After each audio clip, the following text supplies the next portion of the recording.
हाँ तो विद्यार्थियों, आपका हमारी इस ऑनलाइन कक्षा में आज स्वागत है। आज हम इस अध्याय का जो है आखिरी टॉपिक पढ़ेंगे और हमारे टॉपिक का जो नाम है वो लिखा हुआ है, देखो, एक समान विद्युत क्षेत्र में स्थित द्विध्रुव पर बल तथा बलागुण। ये हमारा आज का आखिरी टॉपिक है। ठीक है, अब देखिए हम इस टॉपिक को एक चित्र की सहायता से समझते हैं। देखो, सबसे पहले चित्र को समझ लीजिए आप।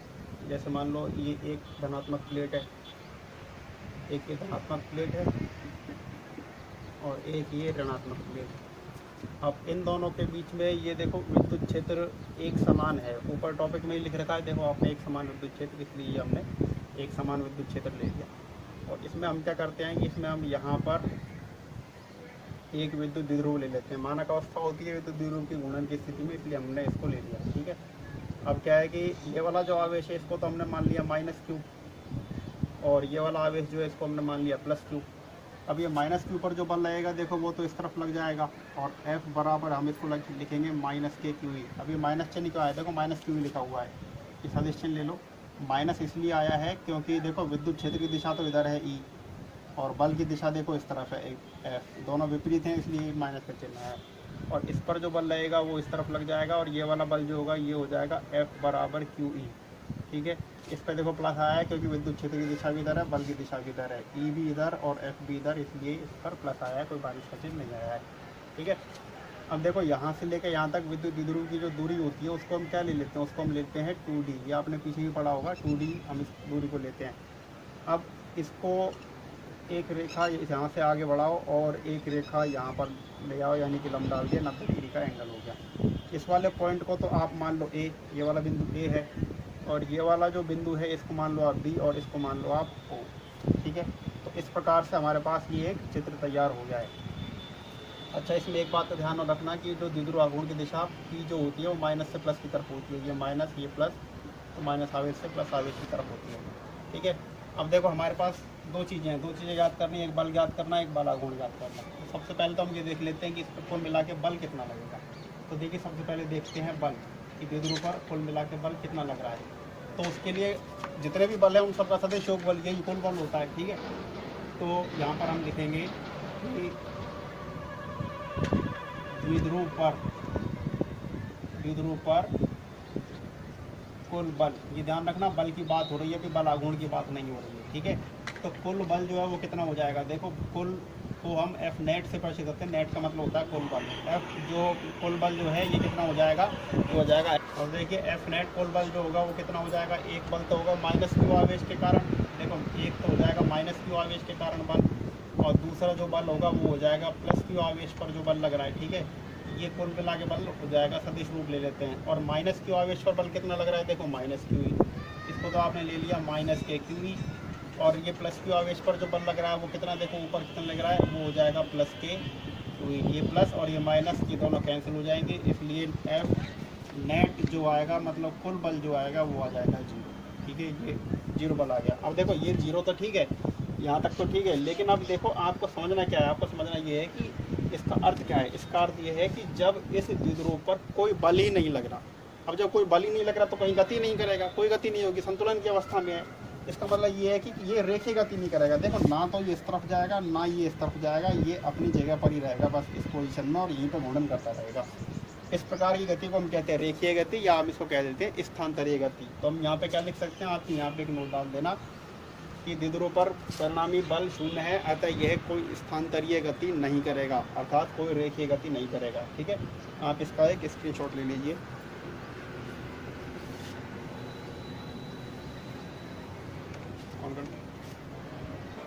हाँ, देखिए अगला, ये बल तो आपने ज्ञात कर लिया। अब आगे देखो, अब हमको ज्ञात करना है बल आघूर्ण का मान। ठीक है, आगे जो हमें ज्ञात करना है वो क्या ज्ञात करना है, बल आघूर्ण का मान ज्ञात करना है। ठीक है, ये बल आघूर्ण। अब देखो बल आघूर्ण क्या होता है, बल आघूर्ण का सबसे पहले जो सूत्र है वो क्या होता है, बल आघूर्ण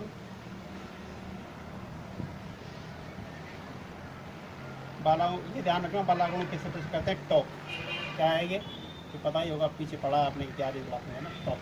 तो बल आघूर्ण बराबर होता है बल इंटू बलों के मध्य की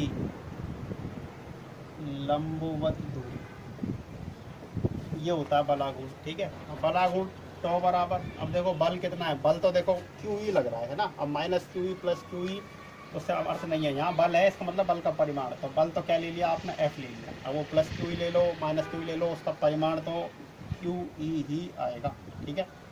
तो एफ बराबर तो क्या हो गया, क्यू ई, और बलों के मध्य की लंबवत दूरी, अब लंबवत दूरी कितनी है, देखो एक बल तो देखो ये वाला, एक बल तो देखो ये वाला, और दूसरा बल ये वाला, अब इन दोनों के बीच की लंबवत दूरी कितनी है, ये वाली दूरी हो गई ना इनकी लंबवत दूरी, मतलब कि ओ से लेके बी तक, और दूरी कितनी हो जाएगी, ओ डी हो जाएगी, ठीक है, ये वाला मान। अब देखो इसको सदिश रूप में भी लेते हो आप, तब ये इस प्रकार से आ जाएगा, तो देखो ये टॉ बराबर ये एफ आपने सदिश ले लिया और ओ भी ले लिया। अब देखो ये ध्यान रखना कि एफ जो है ये कौन सा मान लिया जाएगा, ये वाला मान लिया जाएगा, ठीक है। अब ये वाला मान क्यों नहीं लिया जाएगा, उसका कारण ये है कि ये वाला मान लेते हैं तो परिणामी दिशा जो होती है बलागुण की वो अव्यवस्थित हो जाती है, इसलिए प्रायोगिक दृष्टि से कौन सा मान सही है, ये वाला मान सही है, सदिश प्लस वाला। तो देखिए अब एफ का मान तो आप रख लो क्यू ई, एफ का मान तो आपने क्यू ही रख लिया, ठीक है। एक बार देखिए इसको अदिश रूप में पहले ज्ञात करते हैं, ठीक है, बाद में इसका सदिश मान रखते हैं, वरना कंफ्यूजन होगा। देखो एफ बराबर क्या मान रखा, एफ बराबर तो आपने रखा क्यू ही, और ये जो ओ बी है ओ से लेके बी तक, इसका मान आपने कितने रखा, हाँ देखो बलागुण क्या हो जाएगा, बलागुण तो आपके पास हो गया टॉ, और टॉ बराबर बल का मान कितना हो गया एफ, और बलों के मध्य की लंबवत दूरी कितनी है, देखो एक बल तो ये और दूसरा बल ये, दोनों के मध्य की लंबवत दूरी, देखो ये ध्यान रखना, एक बल तो ये और दूसरा बल ये, दोनों के बीच की लंबवत दूरी मतलब यहाँ से ओ से लेके बी तक, तो कितनी आ जाएगी ये ओ बी। अब देखो एफ का मान तो कितना है, एफ बराबर परिमाण ले लो, देखो क्यू ई वो या माइनस क्यू ई हो, दोनों का परिमाण तो क्यू ई ही आएगा, तो हमने क्या ले लिया क्यू ई, और ओ से लेके बी तक, ओ से लेके बी तक की दूरी, अब देखो ओ से लेके बी तक की दूरी आप एक बार यहाँ पर देख लो, ओ से लेके बी तक क्या है, ये लंब हो गया ना, देखो ये तो पता ही होगा आपको, लाल बटे कक्का, ठीक है। और इंग्लिश मीडियम वाले पढ़ रहे थे वो ध्यान रखना, पाकिस्तान भूखा प्यासा, हिंदुस्तान हरा भरा, याद रखने का अपना अपना तरीका। तो अब देखो ओ से लेके बी क्या है, ये लंब है, ठीक है, लंब ये रहा दो में, यानी परपेंडिकुलर ये रहा, और दूसरा हमें क्या कहते हैं, ये वाली दूरी तो हमें ज्ञात है ही नहीं, पता ही नहीं है वो, और दूसरा क्या है, ये कर्ण यानी हाइपोटेनियस, तो लंब बटे कर्ण यानी साइन, यानी परपेंडिकुलर अपॉन हाइपोटेनियस, लंब बटे कर्ण, या कह दो आप परपेंडिकुलर अपॉन हाइपोटेनियस, क्या हो जाएगा ये होता है साइन थीटा। और लंब क्या है, ओ से लेके बी तक, ओ बी बटे, और कर्ण क्या है, कर्ण है ए से लेके बी तक, ये हो गया ए बी बराबर क्या हो जाएगा, ये होएगा साइन थीटा। और ओ बी बराबर कितना आ जाएगा, ओ बी बराबर आएगा ए बी साइन थीटा, ठीक है। अब ए से लेके बी तक क्या है, ए से लेके बी तक की डिस्टेंस कितनी है, ये रही 2d, ये आपने लिख रखी है, तो ये आ गई 2d, और ये आपने यहाँ पे लिख दिया साइन थीटा, और ये आ गया आपके पास ओ बी, तो ओ बी का मान कितना आया 2d साइन थीटा, तो ये आपके पास आ जाएगा 2d, और ये आपके पास आ गया साइन थीटा, ठीक है। अब ये टॉ बराबर चल रहा है, अब देखो ये क्यू इंटू 2d, इसको तो आप अलग ले लो तो पहचान लोगे आप क्या चीज़ है, ये ना पी होता है ये, और क्यू साइन थीटा, ये क्यू सॉरी ये ई, और ये साइन थीटा, ठीक है। अब देखो q इंटू 2d, ये q इंटू 2d क्या होता है, ये आपको पता है p होता है, ये p बराबर क्या होता है, q इंटू 2d, ये होता है p, द्विध्रुवागुण होता है ये स्मॉल p, और e साइन थीटा, क्या आ गया e साइन थीटा। अब देखो p e साइन थीटा, और साइन किसका गुण होता है, साइन होता है सदिश गुणनफल का गुण होता है, ठीक है। साइन जो है सदिश गुणनफल, यानी कि जैसे a cross b, sorry A B sine theta, तो हम इसको क्या लिखते हैं a क्रॉस b, और अगर ये आता ए बी कॉस थीटा तो हम इसको लिख देते a डॉट b, ये सदिश गुणनफल, ये अदिश गुणनफल। लेकिन अभी क्या साइन आ रहा है ना, तो साइन आ रहा है तो हम इसको क्या लिख देंगे p क्रॉस e लिख देंगे, ठीक है। और अब ये सदिश रूप में परिवर्तित हो गया, ये आ गया टॉ बराबर आ जाएगा पी क्रॉस ई। और ये वाला जो है, ये वाला जो ऊपर वाला जो टॉ आया है ये अदिश रूप में आया है, ठीक है। अब देखो, अभी नोट कर लेना, पहले एक बार देख लो, ये तो रफ काम है, ये कुछ भी नहीं है। अब चलो 11वीं क्लास में अब देखो, ये ध्यान रखना कि ये टॉ बराबर पी क्रॉस ई जो आया है ये बलागुण है। अब बलागुण कैसी राशि है, देखो सदिश राशि है ना, बलागुण को बल युग्म आगुण भी कहते हैं कि दो बल हैं युग्म बना रहे हैं। अब देखो इसकी जो दिशा होगी वो क्या होगी, इसकी दिशा होती है पी और ई के तल के लंबवत। देखो ये पी ये ई, तो इनके तल के लंबवत जो दिशा होगी वो ये हो जाएगी। जैसे ये तो आपके पास हो गया पी और ये हो गया ई, तो इसके तल के लंबवत जो दिशा होगी वो किसकी हो जाएगी, टॉ की हो जाएगी। इसका जो दिशा का मान जो ज्ञात किया जाता है वो दक्षिणावर्ती पेच नियम से ज्ञात किया जाता है। वो आपको ध्यान होगा, 11वीं क्लास में पढ़ा है आपने सदिश गुणनफल में। दक्षिणावर्ती पेच नियम से ज्ञात कर लेते हैं या दक्षिण हस्त नियम से भी हम उसे ज्ञात कर लेते हैं, ठीक है। तो ये ध्यान रखना, अगर पूछा जाए टॉ की दिशा क्या होगी तो ये बता देना पी तथा ई से बने हुए तल के लंबवत होगी, ठीक है। आप इसका स्क्रीनशॉट ले लीजिए। अब देखिए यहाँ पे आपने जो सूत्र लिखा है आपने वो क्या लिखा है, सूत्र टॉ बराबर आपने लिखा पी ई साइन थीटा, ठीक है, अदिश रूप में ले रही है, टॉ बराबर पी ई साइन थीटा लिया है। अब ये थीटा जो है इसके आधार पे तीन स्थितियाँ प्राप्त होती हैं। देखो तीन कौन कौन सी स्थितियाँ प्राप्त होती हैं। एक पहली जो स्थिति प्राप्त होती है वो तो होती है कि जब पी और ई की, ये थीटा ध्यान रखना किस किस के बीच एंगल है, पी और ई के बीच का, पी और ई ये ध्यान है ना आपको। देखो एक ये तो आपने पी लिया था, अभी चित्र बनाया था पीछे, और ये इस तरफ क्या था, ई था, और इन दोनों के बीच का एंगल क्या था, ये थीटा। तो एक तो स्थिति ये होती है जब थीटा बराबर 0 हो जाए। थीटा बराबर 0 मतलब पी का मान भी इस तरफ और ई का मान भी इस तरफ, दोनों एक ही दिशा में। दूसरी स्थिति ये है कि जब थीटा बराबर 90 डिग्री हो जाए, मतलब कि पी का मान ऐसे और ई का मान ऐसे। मतलब हमारा जो द्विध्रुव था ना पहले ऐसे रखा था टेढ़ा, वो अब सीधा हो गया। ये द्विध्रुव इस तरह से है, माइनस क्यू और प्लस क्यू। अब जो है ये माइनस क्यू प्लस क्यू, तो ये तो ऐसे है और ये ऐसे है। और तीसरी स्थिति ये है कि ई का मान, ई तो इस तरफ हो गया और पी इस तरफ हो गया, ये माइनस क्यू और ये प्लस क्यू, तो एंगल थीटा बराबर 180 डिग्री। ये तीन स्थितियाँ हैं। तो स्थिति नंबर एक में आप डाल लेना यदि थीटा बराबर 0 डिग्री है। अब 0 डिग्री है तो देखो इसमें कितना हो जाएगा, कितना आ जाएगा, टॉ बराबर कितना आ जाएगा। देखो टॉ बराबर थीटा बराबर 0, तो पी ई और ये आ जाएगा कितना, साइन 0। और साइन 0 का मान कितना होता है, 0 होता है, तो टॉ बराबर हो जाएगा 0, ठीक है। अब ये ध्यान रखना कि टॉ बराबर 0, इसको अभी देखना ये मिनिमम या मैक्सिमम अभी हम पता करेंगे, ठीक है। अभी आप सारे मान देख लो। अब थीटा बराबर 90 डिग्री है, तो ये वाला जो सूत्र है आपके पास टॉ बराबर, इसमें टॉ कितने डिग्री पे पता कर रहे हैं, 90 डिग्री पे पता कर रहे हैं, ठीक है। और ये जो है वो 0 डिग्री पे था, तो टॉ 90 डिग्री पे कितना आ जाएगा, 90 डिग्री पे देखो पी ई और यहाँ पर कितना आ जाएगा, साइन 90 आ जाएगा। साइन 90 का मान कितना होता है, साइन 90 का मान 1 होता है, तो कितना आ जाएगा, ये पी ई इंटू 1 बराबर कितना आ जाएगा, ये पी ई हो जाएगा टॉ बराबर, ठीक है। टॉ 90 डिग्री पे पी ई हो गया। अब जो थर्ड जो केस है देखो तीसरी बार में 180 डिग्री, टॉ बराबर आ जाएगा पी ई और ये कितना आ जाएगा, साइन 180।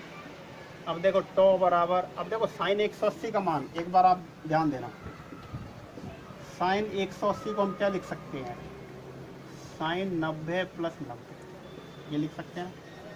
अब साइन 180 कौन से क्वाड्रेंट में गया, देखो ये 1 2 3 और 4, ये पहला दूसरा तीसरा और चौथा, और 180 कहाँ है, यहाँ पे, तो इसको हम सेकंड क्वाड्रेंट में मान लेते हैं। अब देखो सेकंड क्वाड्रेंट में ये फर्स्ट क्वाड्रेंट हो गया, ये सेकंड। फर्स्ट क्वाड्रेंट में तो सभी प्लस के होते हैं, sine cos tan cot sec और कोसेक, 6 के 6 प्लस के। और सेकंड क्वाड्रेंट में जो होता है, अब देखो ए एस टी सी, यानी कि साइन, यहाँ पे क्या क्या प्लस का होता है, एक तो साइन होता है और एक कोसेक होता है, ठीक है। तो अब हमारा जो मान है वो कितना है, साइन 180 है ना, तो स्पष्ट बात है साइन 180 का मान जो भी होगा वो प्लस का होगा।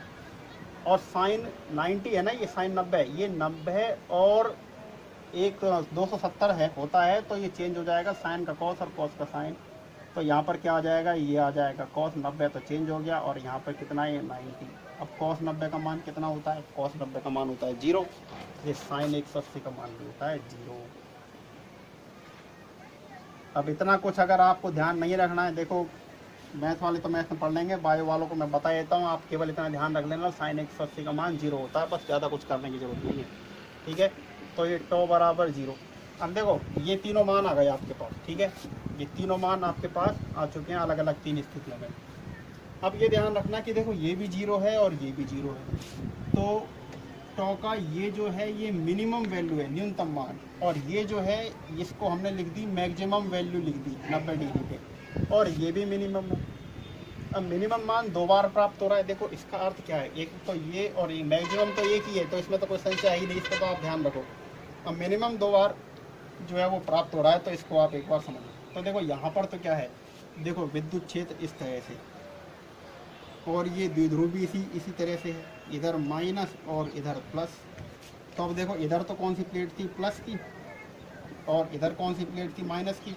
तो ये प्लस जो है उधर जाने का प्रयास करेगा, माइनस इधर जाने का प्रयास करेगा, कहीं पे नहीं जाएगा, यहीं पे रहेगा और यहीं गुणन करता रहेगा। तो इसलिए इसको तो हम कहते हैं द्विध्रुव की स्थायी अवस्था। कौन सी अवस्था कह देंगे, द्विध्रुव की स्थायी अवस्था।